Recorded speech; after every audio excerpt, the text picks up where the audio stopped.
In the late summer of 1851, a peculiar entry appeared in the weathered journal of Reverend Josiah Whitlock, the longtime pastor of the Black Hollow Circuit Church, a modest congregation nestled in the pine-thick hills of Bibb County, Alabama. It was not unusual for strangers to pass through the area, traders, deserters, or families chasing rumors of fertile land. But this family was different. Whitlock recorded it in his careful hand, the same way he documented births, baptisms, and burials with precision and with unease. August 14th. A wagon arrived before dawn. 6 children, silent as stone. Father pale and distant. No names offered. No words spoken. I've never seen such stillness in living bodies. They had come in a covered wagon, pulled by a single, emaciated mule. The father, whose name the Reverend would later learn was Elias Darnell, stood tall but brittle, with skin like parchment and eyes that moved as if always watching for something behind him. His beard was grizzled, uneven, his clothes sun-bleached and stiff from long travel. But it was the children that drew every eye. 6 of them, all girls, ranging, it seemed, from toddler age to near adolescence, dressed in matching hand-sewn dresses of muted gray, hair neatly parted down the middle, faces blank, and not a single one of them uttered a word. Not to each other, not to their father, not even to cry. The Reverend's wife, Miriam, tried to coax a smile from the youngest with a piece of rock candy.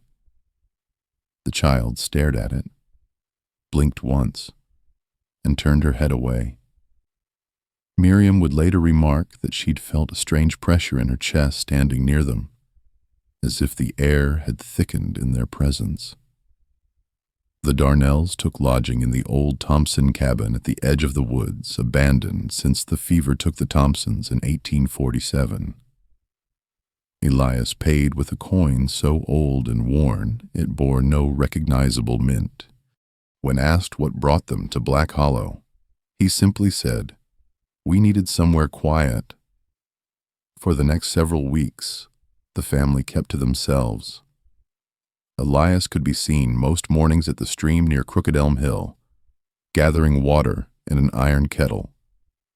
The girls would follow behind in a single line, never stepping out of rhythm, never speaking, never even looking around.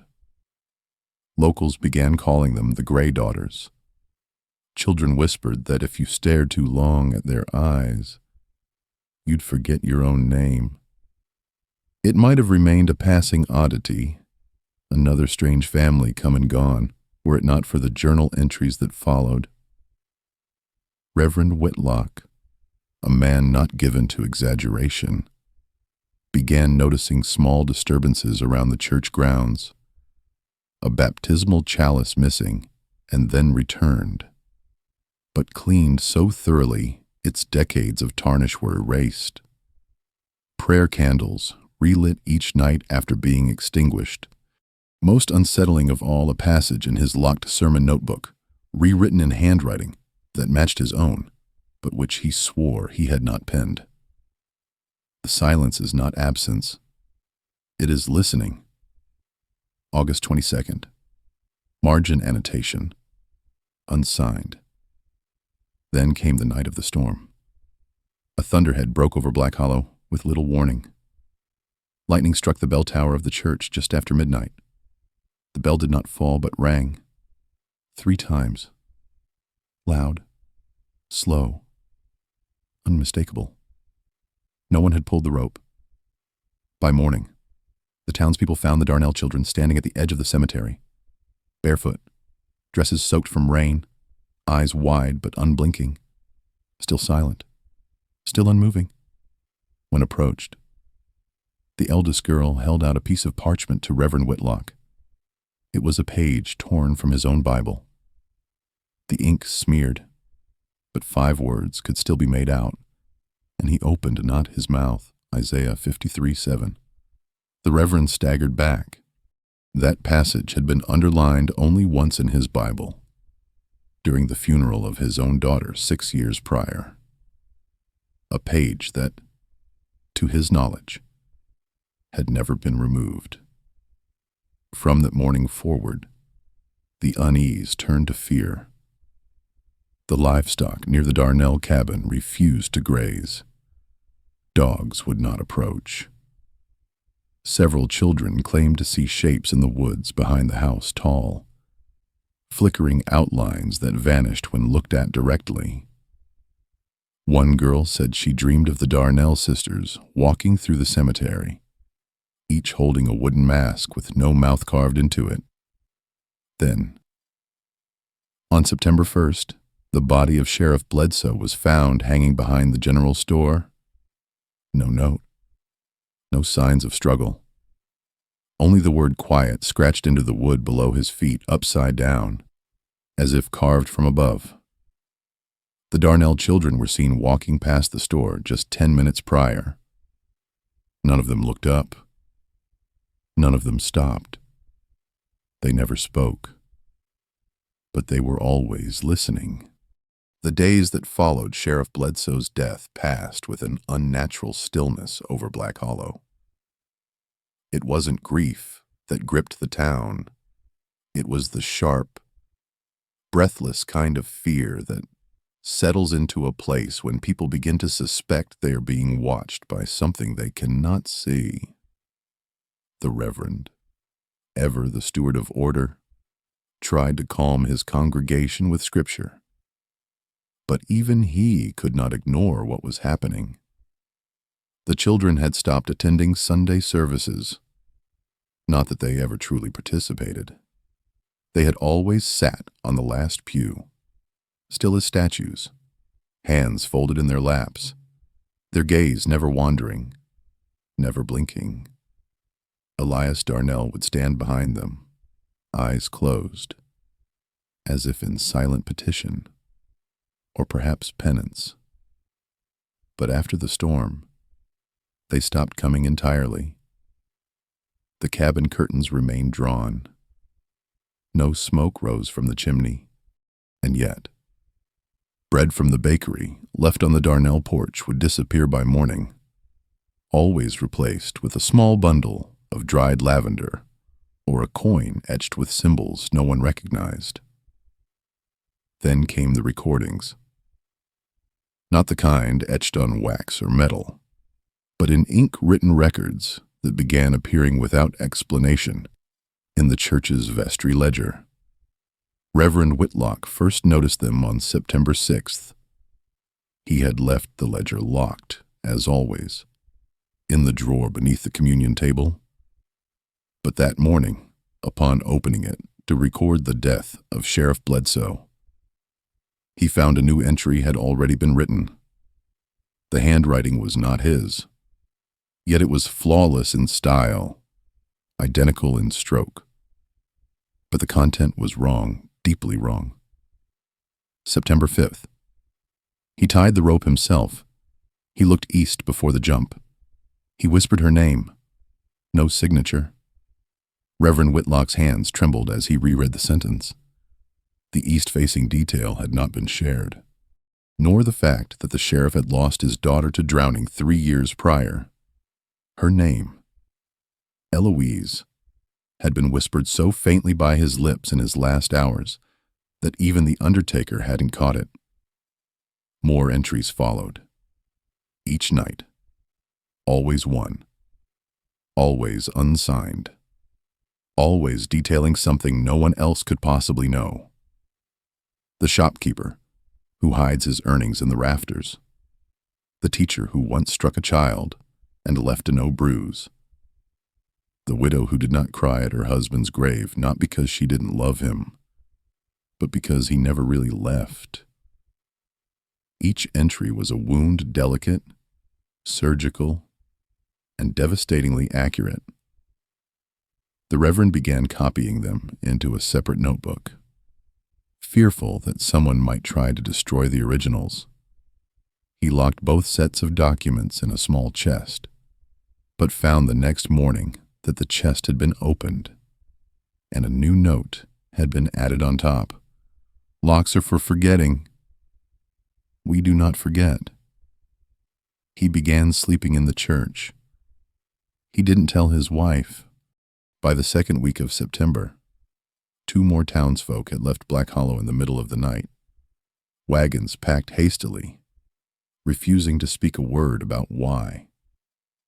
One was the school teacher, the other, the undertaker. Those who remained began talking, quietly, in pairs and whispers. Some blamed the Darnells. Some claimed the children were cursed. Others went further, that Elias Darnell had made some kind of pact, that in exchange for their silence, the girls had been given access to memory, to secrets, to grief buried so deep that even the grieving no longer remembered it consciously. A few old men remembered stories from Georgia, from the War of 1812. A man with a gifted daughter who predicted deaths before they occurred. A girl who never spoke, but drew pictures of accidents that hadn't happened yet. She had vanished after a fire consumed her family's farm. Miriam Whitlock, the Reverend's wife, began suffering from terrible night terrors.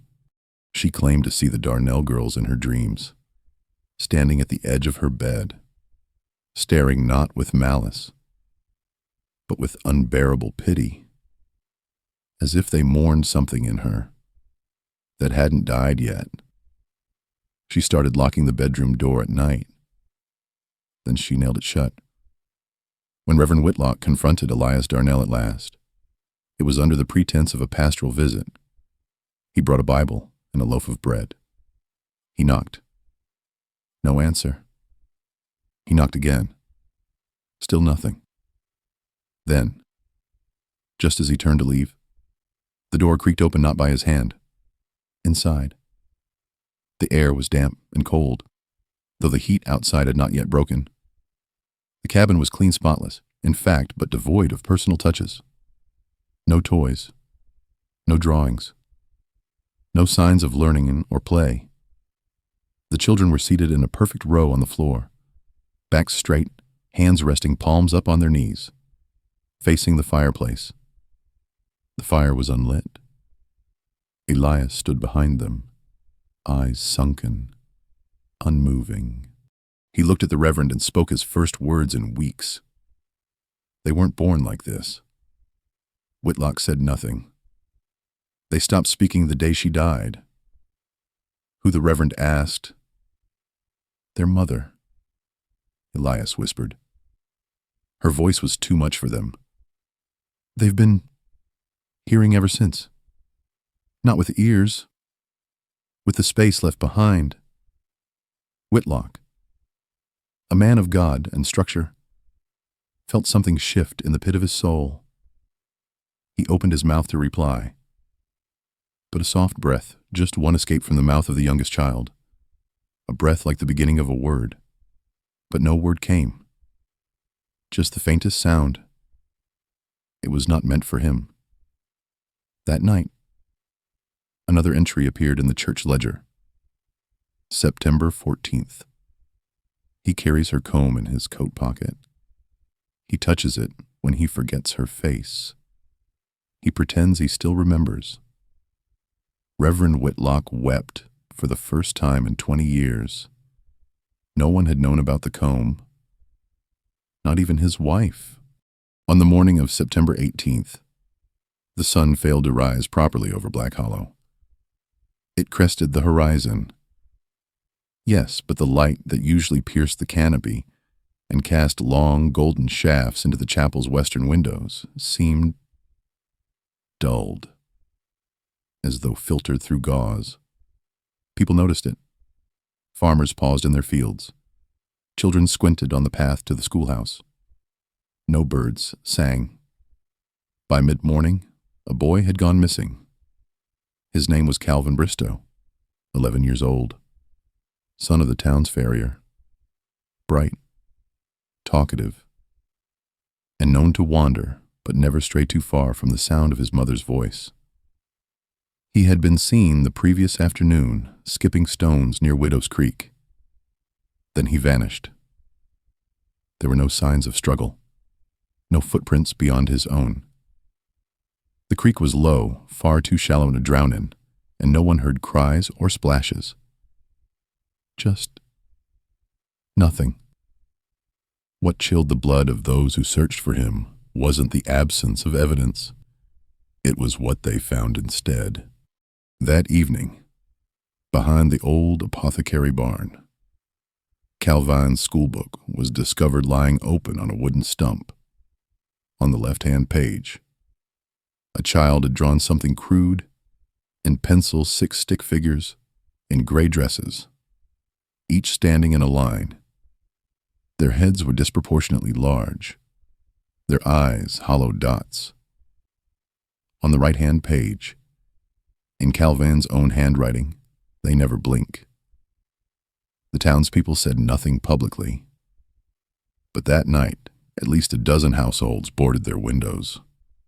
Some gathered quietly in the chapel and demanded that Reverend Whitlock take action, though no one dared say the Darnells by name.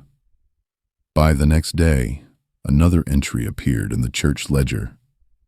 It was written in the same familiar hand, but this time, it was addressed. Calvin is not gone. He is remembering. And when he's done, he will choose whether to return. The town began to fracture.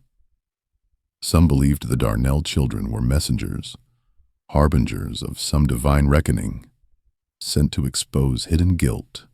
Others whispered darker theories that they were vessels for something ancient, something that consumed memory and voice, and left only silence in its place.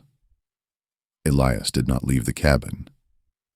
The girls, however, were seen always at a distance. One stood at the edge of the schoolyard during recess, unmoving, her hands clasped behind her back. The children did not scream. They simply stopped playing and stared. When the bell rang, none of them remembered what games they had played or how long they'd been outside. A teacher resigned the following day. Reverend Whitlock, increasingly sleep-deprived and gripped by something between dread and revelation, began rereading every entry in the church records since 1831. What he found disturbed him even more.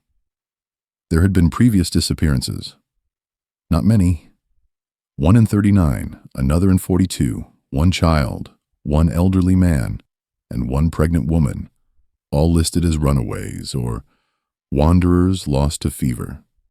But all 3 had vanished during early September, always near the creek, always during a year when the cicadas stayed quiet. He wrote a letter to the county magistrate, requesting assistance. He never received a reply. And then, on September 21st, Calvin returned. At dusk, he was found sitting on the chapel steps. His clothes were damp, but not torn. His shoes were muddy. He did not appear hungry, cold, or frightened. But he did not speak. Not once.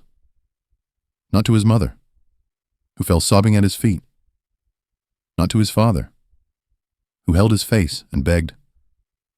Not to the Reverend, who placed a trembling hand on his shoulder and asked what he had seen. He blinked slowly and held up both hands, palms open. Written on his left palm, in charcoal, they listen. On the right, but they do not lie. He did not respond to questions. He did not eat for 2 days. On the 3rd day, he began walking behind the Darnell children in single file, as if he had always been the 7th. The morning after Calvin Bristow joined the Darnell procession, Reverend Whitlock opened the chapel alone. He had not slept. The boys returned his silence. His strange calm had left the town in a state of anxious suspension. And yet, the Reverend felt no peace. only the prickling sense that something deep beneath the surface had just begun to stir. In the quiet, as he swept the sanctuary floor in ritual more than necessity, his broom caught on a loose board near the altar. Odd, he thought. The floors had always been solid, hand-laid by the original settlers in 1827. But when he knelt to inspect it, he found a gap just wide enough to fit 2 fingers. The board lifted with a dry groan of age. Beneath it lay a hollow, and inside, wrapped in a piece of cloth that had long since yellowed, was a letter. The parchment was brittle, ink faded but legible. It was unsigned, but dated November 3rd, 1830, 21 years before. The letter read, "They do not speak because the sound draws him. It is the only thing he cannot track in the dark silence. They learned it too late. The first one to scream was taken, and the others learned. The silence is not fear. It is survival. If this is found, bury the church bells. Melt them if you must. No metal should call out across the hollow again." There was no name, no address, no indication of who had hidden it. Whitlock read it twice. Then again. He felt a coldness in his chest, not the cold of fear, but of comprehension. Something in the words rang true, deeply true, too true. He replaced the board and locked the chapel doors. That Sunday, for the first time in his tenure, services were canceled. That evening, he walked the half-mile to the Darnell cabin. The windows were unlit. The air was unnaturally still. No frogs. No insects. Only the faint sound of water moving somewhere distant, though Widow's Creek had long since dried up in September heat. He knocked once. The door creaked open, and this time, Elias was waiting. He said nothing at first. He looked tired, older, like a man stretched thin across years of pain he could not name. He motioned the Reverend in. The girls were not inside, nor Calvin. Whitlock took a seat, still clutching the letter. He placed it gently on the table. Elias didn't look at it. He simply closed his eyes. "I hoped it was gone," he murmured. "I hoped the hollow was quiet enough." The Reverend leaned forward. "What is it?" "Elias, what do you believe is happening here?" Elias opened his eyes slowly. "Not belief, memory." And then, like a confession long withheld, he began to speak. Not in parable, not in fear, but in testimony, as though compelled by the weight of accumulated silence. "My wife was born in a place called Ashroot Hollow, northern Mississippi. It's not on most maps anymore. They burned the steeple in 29, thinking it would stop what came. It didn't. She was the last to leave, pregnant, carrying our first. She never recovered from what she saw. The silence wasn't hers, it was theirs. She learned it from the children who survived. She used to say, 'Sound is a door. The more you speak, the wider it opens.' He turned then slowly and pulled from the hearth a small wooden box. Opening it, he revealed a set of paper clippings, obituaries, handwritten notes, sketches in charcoal. One was a crude drawing of a tall figure, with no face, only deep grooves where ears should be. Another was a list of names. All children, all marked gone. At the bottom of the pile, one line, written in a woman's hand. 'When the 7th walks, it will begin again.'" Whitlock swallowed. "The 7th? Elias looked at him, unblinking. "Calvin." The Reverend sat back, breath caught in his throat. Outside, a sudden gust of wind swept across the pine ridge. Dry leaves rattled like bones. Somewhere in the woods, a soft echo rang out. Not a voice. Not quite a scream. Just a sound. Elias flinched. The Reverend stood. "You hear it now." "Don't you?" Elias whispered. And he did. A hum. Barely audible. Like breath against wood. Like something waiting just beyond the threshold. There was one person in Black Hollow older than even the church foundation stones. Or so the townspeople said, in hushed tones. Mrs. Lucretia Allard, known simply as Old Allard. Her cottage sat at the edge of the cedar swamp, where the ground was soft and the trees leaned in as if listening. She had not stepped inside the chapel in over a decade. Some whispered she had gone mad long ago. Others believed she knew too much. On September 25th, Reverend Whitlock went to see her. The visit was unannounced. But before he knocked, the door creaked open, and her voice called out without greeting. "You've heard it now, haven't you?" He stepped inside. The room was dark but orderly, lined with bottles of roots and dried flowers, hanging like talismans from every rafter. Mrs. Allard sat in a wooden rocker, staring at a fire that had long gone cold. Her hands were still, resting on a blanket embroidered with a 7-pointed star. "I buried that sound 50 years ago," she said. "But it always comes back. Every time a town forgets its silence." She spoke then, slow and without ceremony, like someone remembering a wound rather than a story. In 1802, when she was a girl of 10, she lived in a settlement called Marrow Glen, 3 counties east. It had been prosperous, lively, until the year the mute siblings arrived. 3 of them, walking barefoot along the riverbanks. A boy and 2 girls. Never spoke, never aged. And wherever they stood, secrets surfaced, whispers about hidden debts, adulteries, sins long buried. The town turned paranoid. Neighbors accused neighbors. Parents locked their doors. Then, one by one, the children of the settlement began to walk behind the 3 strangers, silent, eyes glazed, until one night, 7 children disappeared at once. They were never found. But the next morning, in the center of the chapel floor, written in ash, "We took nothing." They followed. The town emptied within a week. Fires broke out. Trees fell unnaturally fast. And from that day forward, Lucretia Allard never again stayed near any place with bells. "It's not the children," she said, turning to the Reverend.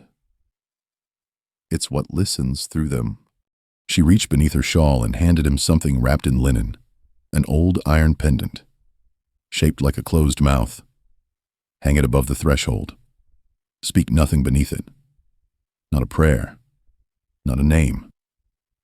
The Reverend, trembling, accepted the token. But as he turned to leave, she said one last thing. "They never come alone, and they never come twice to the same place, unless someone opens the door again." That night, the door opened. Not literally, but in the way Old Allard had meant. A woman in town, Hannah Bristow. Calvin's mother snapped under the pressure of her boy's transformation. She demanded to see him, to hold him, to hear him speak again. When the Reverend tried to intervene, she screamed loud, sharp, broken. The scream rang out across Black Hollow like a wound reopened. Bells in the distance, bells that had not rung in weeks, gave a single low chime, though none had touched them. By morning, the cabin of the Darnells was empty. Calvin, All 6 girls. Elias Darnell. Gone. No footprints. No note. No signs of struggle. Only this in the center of the cabin floor, carved carefully into the wood they followed. For 3 days, the people of Black Hollow searched, at first with torches and dogs, then with prayer and desperation. They scoured the forest paths and the edges of Widow's Creek. They turned over every stone, shouted every name they knew, and rang the church bell one last time. 3 slow chimes that echoed off empty hills. But no one answered. Not Elias, not the girls, not Calvin, and not God.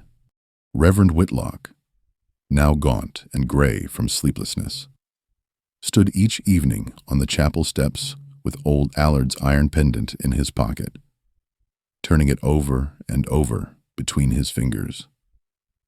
The mouth carved in iron remained closed, but the world around him seemed to be listening, not with sympathy, but with hunger. On the 4th day, a boy named Noah Riley returned from the woods sobbing. He had seen something. He said, or someone. He could not explain what he'd witnessed, only that he had followed a whisper. And in the clearing near the cedar swamp, he saw 7 children standing in a circle. All were barefoot, all were facing outward, and all were mouthing words without sound, as if reading from some invisible scripture written across the air. When he tried to approach, they vanished, not fled, not ran. Vanished, like dust disturbed by wind. His story was met with disbelief by some, but not by Reverend Whitlock. That night, the Reverend locked himself in the chapel and opened the hidden chest beneath the altar. From it, he withdrew the journal he had kept since the Darnells arrived. Every page now seemed different. The ink had smudged in places he had never touched. Some words had shifted. Some sentences he had never written. One line appeared between 2 entries without warning. They do not disappear. They displace. The handwriting was his, but the thought was not. He tried to pray, but found he could not speak. The words stuck like ash in his throat, not out of fear, but out of an overwhelming sense of pointlessness.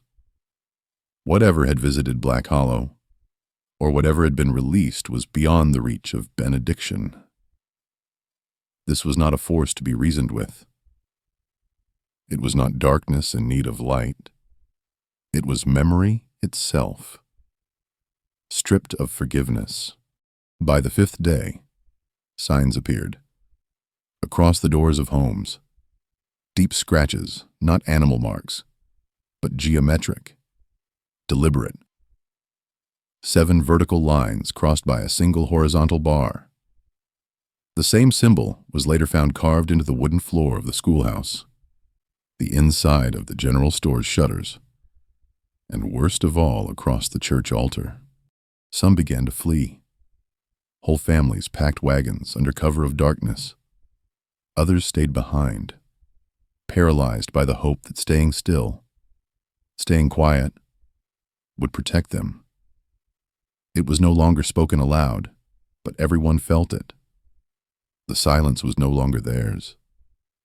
It belonged to something else now. Reverend Whitlock returned to old Allard's cottage one final time. She was dying. Her voice was faint and her eyes clouded, but she grasped his hand with surprising strength. "It doesn't take them all," she whispered. "Just the ones who carry too many secrets." He asked her if she meant the children. She shook her head slowly. "No." she said. The hollow takes remembrance. It listens for what you try to forget. And then she said something that froze him, more than anything that had come before I saw your name in the old list once, back in Marrow Glen, before I ran. You were just a boy then, but it saw you, and it waited. That night, the chapel burned. No one saw who lit the fire. Some claimed it was lightning. Others said it was the Reverend himself. But by morning, the church was gone. The bell once cracked, but whole melted into a twisted coil of metal in the center of the ruins. Nothing else remained. Not the altar, not the pews, not the records. Only the floor stone remained unburnt, and on its blackened surface, someone had scrawled a final message with white chalk. You cannot bury silence. It remembers. And so did the hollow. By early October, Black Hollow was no longer a town. The last family departed on the second frost, leaving behind shuttered windows, scorched beams, and a silence so complete that even the wind seemed reluctant to pass through. The postmaster in Centerville reported a surge of mail requests, change of address notices, legal filings, applications for land elsewhere, but no one ever returned for their claims. Not one settler came back to reclaim a deed, a chest, or a headstone. The land remained untouched for decades. But in 1894, a cartographer for the Alabama Railroad Survey rediscovered the site. His name was Edgar T. Halloway, and he left a series of field notes now preserved at the University of Alabama's Rare Documents Archive. Halloway's tone, professional and detached, shifts suddenly on the fourth page of his Black Hollow entry. No structures remain, but evidence of burned foundation visible along east-facing slope. Notable air unusually still. Unpleasant sensation of being observed. Found iron pendant buried near tree stump. Stylized closed mouth. Possible folk talisman. 2 pages later, local guide refuses to enter clearing. Says place is wrong quiet. Mentions an old tale of children who vanished. Claims his grandmother used to draw mouths on all her doors in chalk. That pendant misses. Allard's amulet still exists. It sits today in a locked drawer at the State Archives in Montgomery, unlabeled, cataloged only as unknown folk charm, recovered near defunct township. The curator who handles acquisitions for the archive has twice refused to place it in public exhibition. No reason given, only a note scrawled in his file. Do not display. Too many questions. Too much silence. Of Reverend Josiah Whitlock. No grave has ever been found. His last known writing is a single page recovered from the charred remnants of the Black Hollow Church, discovered during a local historian's excavation in 1931. The ink is smudged but readable. They do not haunt. They replace. And what they leave behind is not absence, but memory stripped of voice. I see them now, even in dreams. They stand in doorways that never creak. They watch, and they remember. And sometimes, they wait for you to say something first. No trace was ever found of the Darnell family. No burial. No census record. No birth certificates for the children. Not even Elias's name appears in church registries before 1851. But in towns across Appalachia, faint echoes of the hollow persist. In 1887, A preacher in western North Carolina reported a family of 6 children attending services in silence, never speaking, always sitting in the last pew.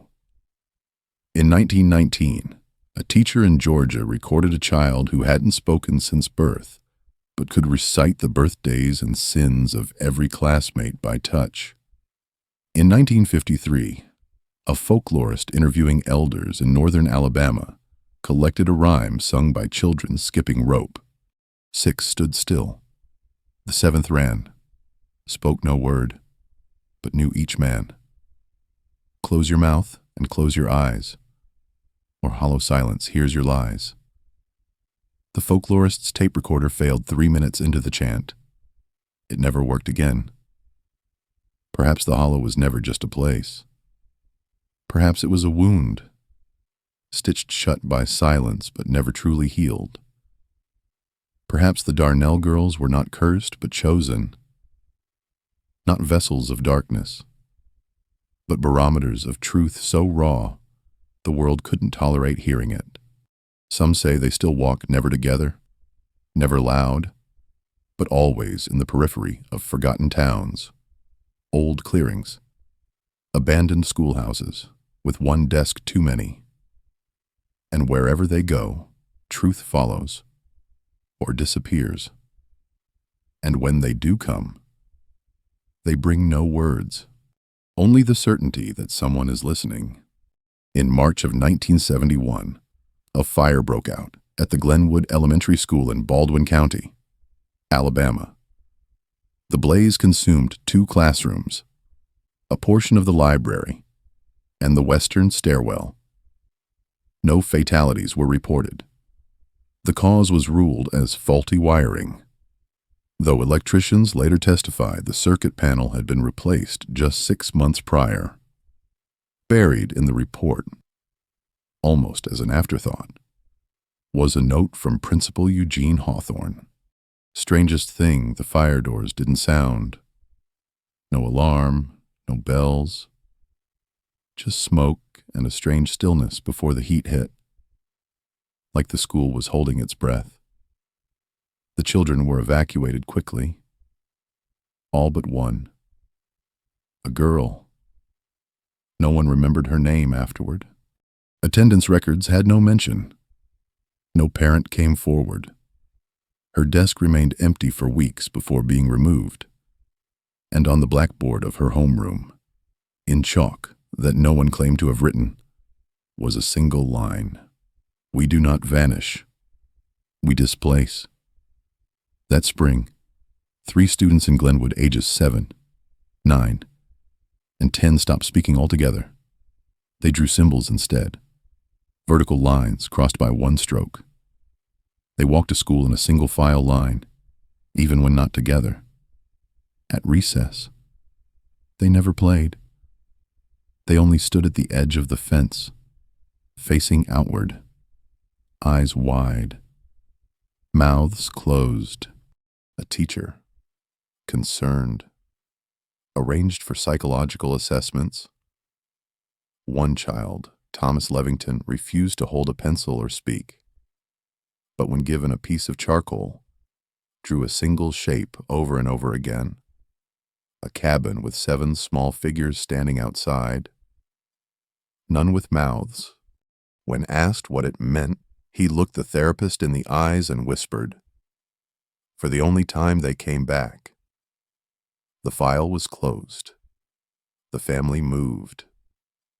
The drawings were destroyed, but one page remained tucked behind a filing cabinet, later recovered by a graduate student researching silence-related trauma. The page was torn. Only the final phrase was legible. And when the 7th stands, the hollow hears again. That same year, a local historian digging through church records in Montgomery came across an unlabeled iron pendant shaped like a sealed mouth.